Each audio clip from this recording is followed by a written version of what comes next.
સકૃન મનઃ કૃષ્ણ પદારવિંદયો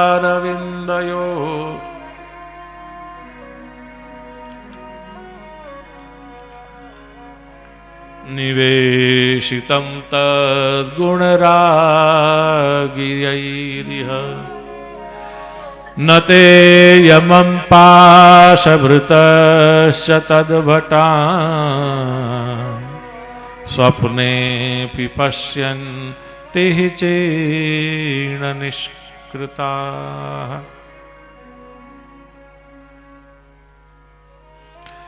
જેને પોતાના મનને અનુરાગપૂર્વક કૃષ્ણના પદારવિંદમાં પરોવી દીધું છે એને સ્વપ્નમાં પણ યમના પાશરૂપી દંડનો ભય લાગતો નથી.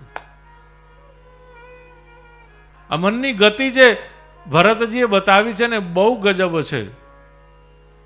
યોગીઓ એને બહુ અદ્ભુત રીતે આપણને સાવધ કરે છે. વેર યોર ફોકસ ગોઝ એનર્જી ફ્લોસ.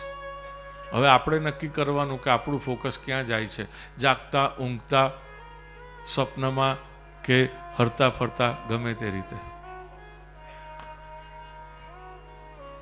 જે આ બધા પશ્ચિમના જે કંઈ પણ બધા લોકો થઈ ગયા, જે કંઈ પણ બધા બધું કહી ગયા કે કહે છે, એ બધાનો આધાર કયો છે? આપણા સદગ્રંથો જ છે, બીજું કંઈ નથી. વાલા કુટુંબીજનો,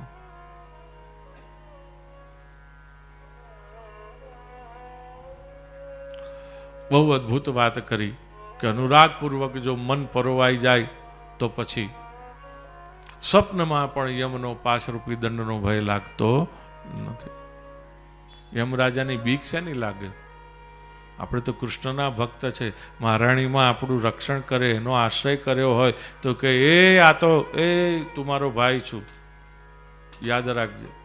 તે વચન આપ્યું છે કે મારા જે હોય, મારા કૃષ્ણને ભજનારા હોય, એને તું અડકીશ નહીં.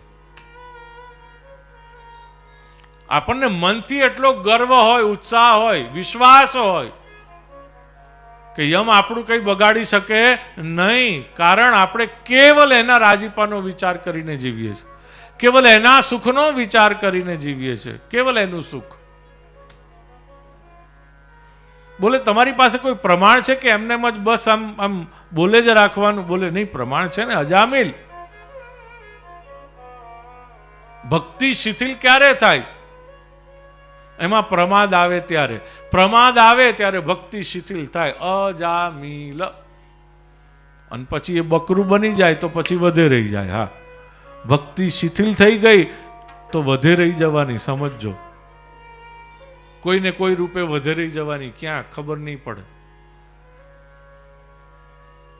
એટલા માટે આપણને સાવધ થવાનું, રહેવાનું કહે છે. સાવધ રહેજો, બી એલર્ટ.